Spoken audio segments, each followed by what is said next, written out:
Informe Coronavirus. Bienvenidos a Informe Coronavirus, el podcast de la cadena SER que te mantiene al día de las últimas noticias sobre el coronavirus. En estas últimas semanas, varios países llevan a cabo investigaciones y estudios clínicos para evaluar la eficacia del plasma de enfermos recuperados del coronavirus para tratar a pacientes infectados.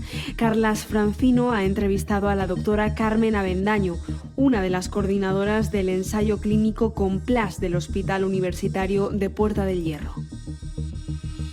Doctora Avendaño, buenas tardes. Hola, ¿qué tal? Buenas tardes. Bienvenida a La Ventana. Por fin algo real, algo que podamos tocar, que podamos testar, que estábamos haciendo lista de chorradas que circulan por ahí. Estáis ahora mismo un poco en mitad del proyecto, ¿no? Hay que esperar todavía algo para tener conclusiones sólidas, ¿no? Efectivamente, estaba yo escuchando lo que comentaban y yo creo que uno de los valores importantes de nuestro proyecto es que efectivamente no es algo acelerado, prometiendo vamos a probar el plasma, sino que es un ensayo clínico riguroso, bien diseñado, en el que vamos a comparar el efecto en un estudio paralelo que se llama. Un grupo de pacientes recibe plasma añadido al tratamiento habitual y otro grupo no recibe el plasma. Se sigue a los pacientes y luego se puede comprobar si la diferencia de eficacia entre los dos grupos pues la atribuimos al plasma o no, porque el plasma se está empezando a utilizar de forma un tanto, empírica, planteando, tratamos con plasma, mira, el paciente ha ido bien, creemos que ha sido el plasma, y claro, eso no es la forma rigurosa de probar si una intervención ayuda o no ayuda a los pacientes. Hay que hacer ensayos clínicos que son más complejos de diseñar, como bien has dicho, eso implica pues un equipo multidisciplinar, implica la participación de muchos hospitales y es lo que hemos conseguido organizar en este caso con financiación pública, además del Carlos III. Qué bien. ¿Con cuántos pacientes han tratado ya hasta ahora, doctora? Pues de momento llevamos 51 para ser exactos, de un total de 300, que es el tamaño muestral que hemos calculado que necesitamos. Hay estudios similares en marcha en otros países, ¿verdad? Porque está trabajando todo el mundo en esto y en otras cosas, vamos. Hay no muchos, hay algunos, o sea, lo que ahí tenemos publicados en estas prepublicaciones a las que hacíais referencia, hay publicados casos aislados de 5 pacientes, 6 pacientes, 10, y luego hay algunos pocos ensayos controlados en marcha. De hecho, hoy mismo nos han contactado del grupo holandés que está organizando, que ha organizado también uno similar, pues para ponernos en contacto y compartir alguna información y asegurarnos que lo hacemos todos con la mejor excelencia. Doctora, para entenderlo bien, que ya sabe que no somos médicos, la cuestión es obtener plasma de personas que hayan pasado la enfermedad y transfundírsela a personas que estén con la enfermedad. Eso es, o sea, la idea es que los pacientes que están en situación inicial de la enfermedad, que todavía no han tenido tiempo ellos de desarrollar una respuesta inmune específica contra el virus, ayudarles transfundiéndoles, o sea, es inmunoterapia pasiva, lo que hacemos es transfundirles a ellos anticuerpos del plasma de personas que pasaron la enfermedad y ya se curaron.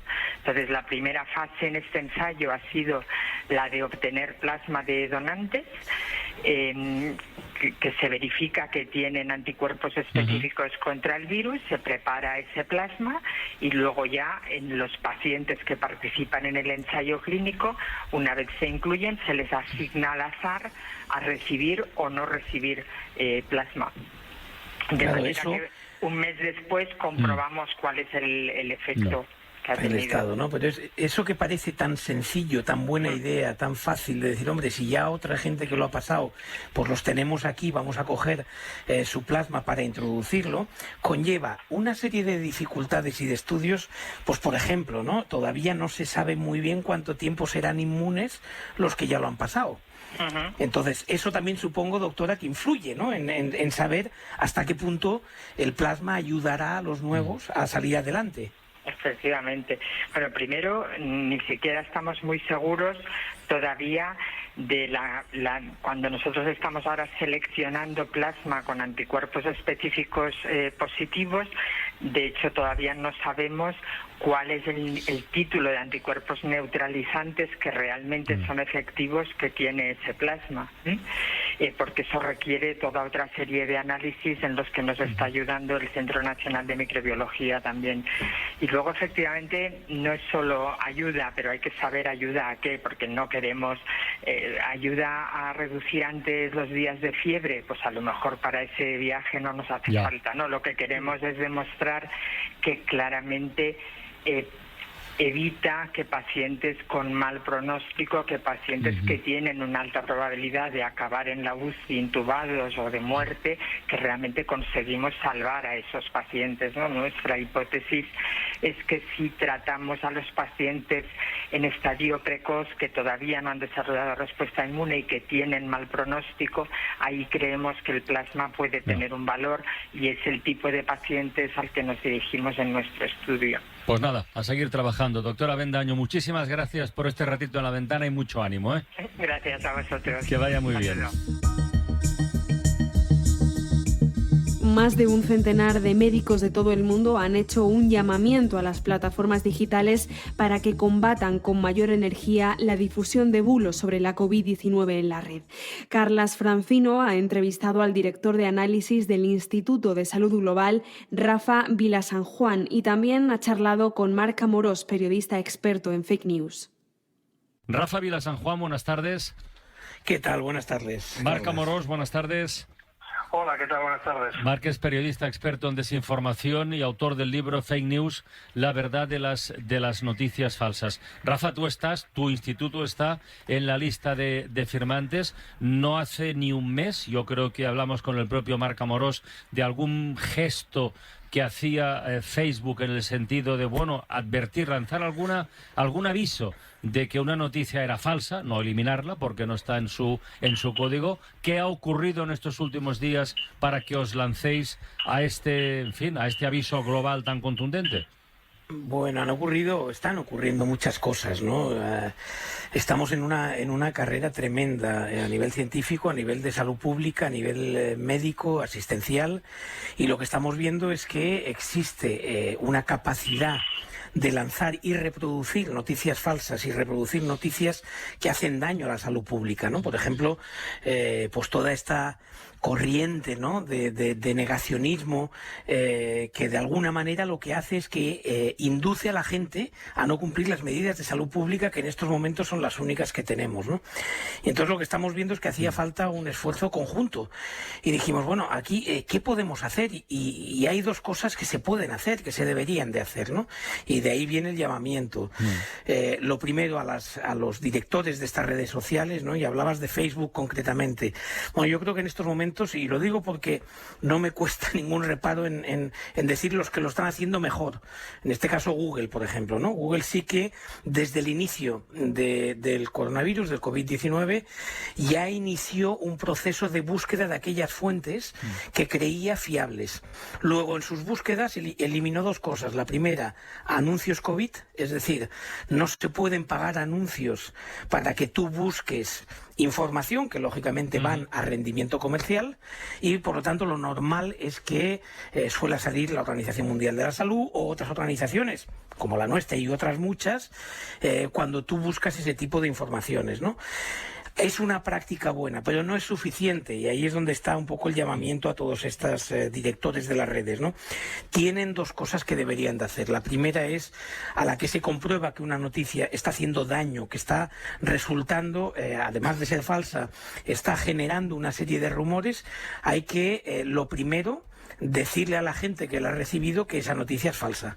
Y eso lo pueden hacer, es un mecanismo prácticamente automático, pero no de una manera tímida, sino de una manera seria, para que entiendan que hay en estos momentos muchísima información que está haciendo daño. Y la segunda, más importante, o tan importante por lo menos, es que los algoritmos que replican todas estas noticias que ya se han comprobado como falsas, dejen de funcionar. Luego son dos medidas hay unas palabras, Rafa, hay unas palabras de un epidemiólogo norteamericano, que es el doctor Duncan Manu, que son, vamos, a mí cuando la serie dice, mis compañeros y yo no podemos luchar contra las mentiras y salvar vidas a la vez. Dice, no podemos luchar contra las mentiras y salvar vidas a la vez. Dice, necesitamos ayuda desesperadamente. Claro, es que es fundamental, ¿no? Pensemos ahora en un proceso como el que estamos viviendo en estos momentos de desconfinamiento. Todas las noticias que vayan encaminadas a dirigir a la gente sin ninguna base y sin ninguna evidencia pueden hacer mucho daño. Pueden hacer que mucha gente empiece a pensar, bueno, tampoco es tan importante esto ya está, la responsabilidad individual, ¿no? Sí, que piense que esto ya está y no se ha acabado. Marc, tu turno. Exactamente. Marc. No, al hilo de lo que comentaba Rafa Vida San Juan, volvamos al origen de todo. ¿Por qué nos informamos, no? O sea, ¿por qué necesitamos la información? Uno va a buscar información para saber de lo que ocurre y para tomar decisiones que considera correctas. Cuando la información que consumes nunca sabes si es verdad o mentira, o hay una epidemia de información falsa alrededor de un tema, pues nos sucede lo que Rafael Vila San Juan comenta, ¿no? Que es que al final hay mucha gente que relaja medidas de seguridad o toma decisiones erróneas, como probar remedios supuestamente milagrosos por su cuenta, como está pasando en Estados Unidos, que después de que Trump recomiende ingerir desinfectante, pues en estados como el de Maryland, pues hay 100 llamadas en menos de 2 horas de personas que han sufrido esto, ¿no? Por lo tanto, estamos jugando con la salud de la gente y es hora que las plataformas tecnológicas también pongan de su parte. Oye, Marc, ¿y tú qué rastreas esto con mucha profundidad casi a diario? Mira, hoy me ha ocurrido una cosa esta mañana, he hablado con un familiar muy directo mío, y a ver cómo estábamos y tal, no sé qué, él vive en Tarragona, yo aquí, pum, no sé qué, y al final me dice, bueno, pero oye, esto del origen no se sabe mucho, ¿no? En realidad. Digo, bueno, sí, joder, es una transmisión de un animal a un humano. Ya, pero no se sabe mucho, ¿no? ¿Qué ha circulado en estos últimos días para que un hermano mío me pregunte esto? Que no tengo ni idea, Marc, a ver. Bueno, pero no es que circule de hace unos días, es que circula prácticamente desde el origen, ¿no? Sí, lo del laboratorio chino, ya, pero ¿ha habido algo más en los últimos días? No, volvemos a lo mismo. Estados Unidos ha vuelto a destapar, digamos, el tarro de las esencias para volver a poner a China y a un laboratorio en el ojo del huracán y culpar a China del origen, digamos, intencionado del virus. No sabemos por qué consideraciones geopolíticas o interesadas. Trump reabre este debate. Pero la cuestión aquí, si me permites, Carlas, es lo que le pasa a tu hermano es muy habitual y muy propio en esa infoxicación o esa intoxicación informativa en la que nos sumergen las noticias falsas. Las noticias falsas lo que hacen siempre es sembrar una duda acerca de algo que tenemos como asumido que es así, para así abrir una teoría, digamos, alternativa, ¿no? Con lo cual, cuando sembras la duda es cuando puedes imponer un relato alternativo. Y aquí es donde nos encontramos ahora, ¿no? Las teorías conspiranoicas y las dudas acerca de lo que sucede, pues abre esa puerta. Y luego otra cosa, tampoco es tan relevante de dónde viene el virus para tu hermano, lo puede ser para epidemiólogos y virólogos que estudian la enfermedad, pero para tu hermano no es una información relevante que deba preocuparle, y aún y así parece que le preocupa. Rafa. No, yo iba a decirte absolutamente de acuerdo con lo que dice Marc, ¿no? A ver, lo que sí sabemos en ciencia, para que tu hermano se quede tranquilo, para que tu amigo se quede tranquilo, y a mí también me ha llegado ese tipo de consultas, ¿no? Lo que sabe la ciencia hoy en día, lo que está publicado de la ciencia hoy en día, que es decir, lo que se comparte a nivel científico, ya ha dicho por activa y por pasiva que no tenemos capacidad humana de generar un virus así propio. Lo que podemos es clonarlo, que es otra cosa, pero para clonarlo tenía que haber uno. son cosas diferentes. Luego, creación en un laboratorio, este virus tiene una serie de, de proteínas y de material genético que no podemos crear. Luego, muy difícil que toda esa teoría de Trump vaya para adelante, ¿no? Pero fijaros hasta qué punto llegan las cosas, ¿no? Es decir, ¿por qué hacen daño? ¿Os acordáis de aquel médico francés que había hecho una prueba con hidroxicloroquina, de la que hemos hablado en varias ocasiones? Si es buena, si es mala. Bueno, ¿qué produjo eso? Primero, aquí estamos en una carrera de Fórmula 1, ¿no? Nunca las enfermedades infecciosas en Occidente, ojo, había circulado por este tipo de circuitos. Estábamos en carreteras secundarias para África, para la malaria, para este tipo de cosas. Pero ahora resulta que viene aquí y estamos en una carrera de Fórmula 1 y necesitamos, lógicamente, que haya unas reservas y que se sepa que estamos trabajando muy rápido. La ciencia está prepublicando, que quiere decir que se salta el último y necesario escalón de la investigación, como se saltó el famoso médico francés que dijo que la hidroxicloroquina era la solución magnífica. ¿Qué ocurrió? La hidroxicloroquina se agotó en las farmacias. ¿Qué pasa con la hidroxicloroquina? Bueno, pues que es un medicamento que, lo dijimos aquí, además, hace 15 días o hace 2 semanas o 3. Es un medicamento que tiene efectos secundarios para la gente que tiene problemas de corazón. Luego, no es automedicable. Es decir, no puedes utilizarla. Bien, todo eso viene de esa carrera y de esos rumores que luego hay que matizar, hay que ver. La ciencia tiene un proceso y ese proceso es el que hay que respetar. Viajamos ahora al municipio más pequeño de España, Emperador, en Valencia, donde los deportistas se enfrentan a un problema con difícil solución. Tan solo disponen de 0,2 kilómetros para correr. Gregor Aldea es corredor de larga distancia y presidente del grupo de córrer que lleva el nombre del pueblo, Emperador. Gregor, buenas tardes, bona vesprada, hola. Hola, buenas tardes, encantado. ¿Qué tal? A ver, vayamos a conocer por partes la historia. ¿Qué extensión tiene Emperador? Porque es el pueblo más pequeño de España. Empecemos por eso, ¿eh? Sí, la extensión de Emperador son 0,03 kilómetros cuadrados. Ostras. Como dices, es el pueblo más pequeño de España. Es un pueblo que está todo urbanizado y tenemos 10 calles y por desgracia, bueno, no tenemos ninguna extensión abierta donde poder realizar un ejercicio al aire libre. ¿Cuántos vecinos tiene el pueblo? El pueblo no llega a 700. ¿Y cuántos corredores?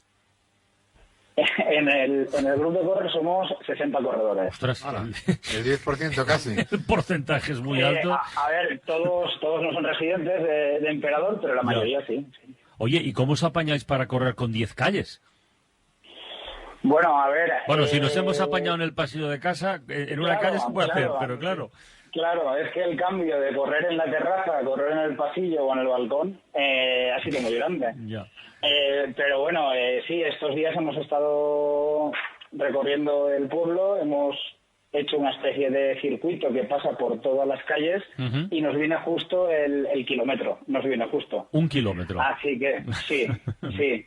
Pero bueno, de todos modos sí que tengo que comentaros que esta mañana nos ha llegado la resolución de la subdelegación del gobierno, porque se había solicitado por parte del ayuntamiento ampliar un poco la zona donde podemos salir y bueno, no es que tengamos ahora una gran extensión, pero hemos pasado de 0,03 a 0,2 kilómetros cuadrados. Entonces, bueno, ya tenemos un poquito más de espacio.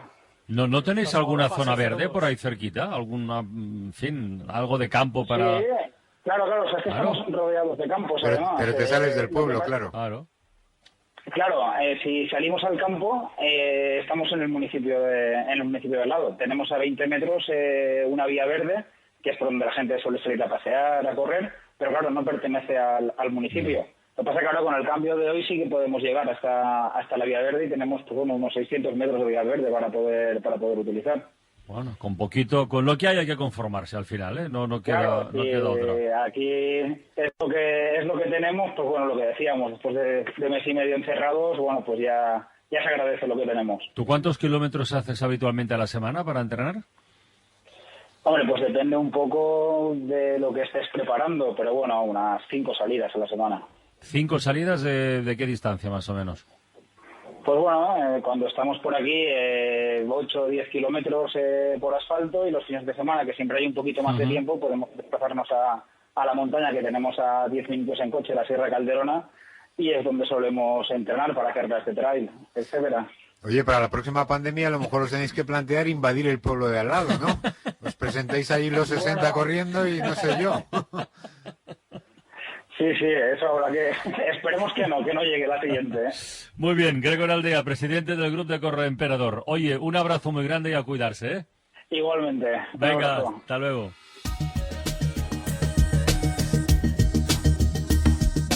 Cerramos este episodio de Informe Coronavirus con Universitarios contra la Pandemia, una iniciativa en la que participan más de 600 jóvenes universitarios ofreciendo clases gratuitas a los alumnos y alumnas de primaria y secundaria. Su objetivo es evitar que los niños con menos recursos se queden atrás. Nos lo ha contado Josué Labios en La Ventana.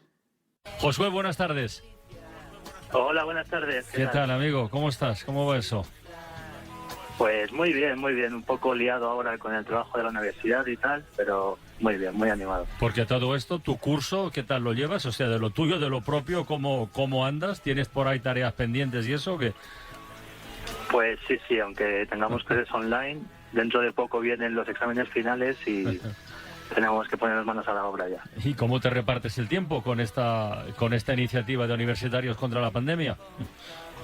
Pues la verdad es que requiere bastante trabajo y pues por las noches antes de irme a la cama estoy 3-4 horitas con mi novia trabajando, gestionando toda esta iniciativa, todos los problemas que van surgiendo, vamos asignando nuevas familias y tal. Y sí, demanda mucho tiempo, pero es muy gratificante y estamos muy contentos. Oye, ¿qué tienen que hacer los universitarios para ser profesores voluntarios? Los que estén escuchando y estén interesados. Vale, pues pueden acceder en nuestra web, universitarioscontralapandemia.es. Tienen que ser universitarios, tener un correo de la universidad, y ahí se pueden registrar y indicarnos en qué asignaturas podrían ayudar a las familias de nuestro país. ¿Y los que se quieran beneficiar de vuestras clases, qué tienen que hacer? Una familia, digamos, que no tiene ordenador, que no tiene muchos medios para las videoconferencias o lo que sea, y quiere un poco refuerzo para sus chavales. ¿Cómo se pueden poner en contacto con vosotros? Pues estas familias que nos explicas son muy importantes para nosotros y tienen que acceder también mediante la web, facilitarnos un correo, y nosotros ya nos ponemos en contacto con ellos, y los voluntarios, pues dependiendo de las circunstancias, que sí que es verdad que hay casos de familias que lo están pasando verdaderamente mal, pues se ponen en contacto vía teléfono, mail, o empiezan las clases por Skype o por Zoom, los más modernos, y así es como funciona. Vale. Oye, Josué, ya nos has contado cómo funciona, pero yo quiero saber en qué momento y por qué, en qué circunstancias decides meterte en esto.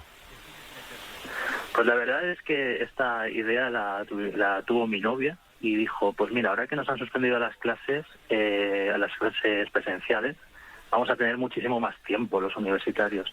¿Por qué no podemos ver algo bueno en esta crisis? Y esto también es una oportunidad, porque ¿cómo podemos aportar nuestro granito de arena?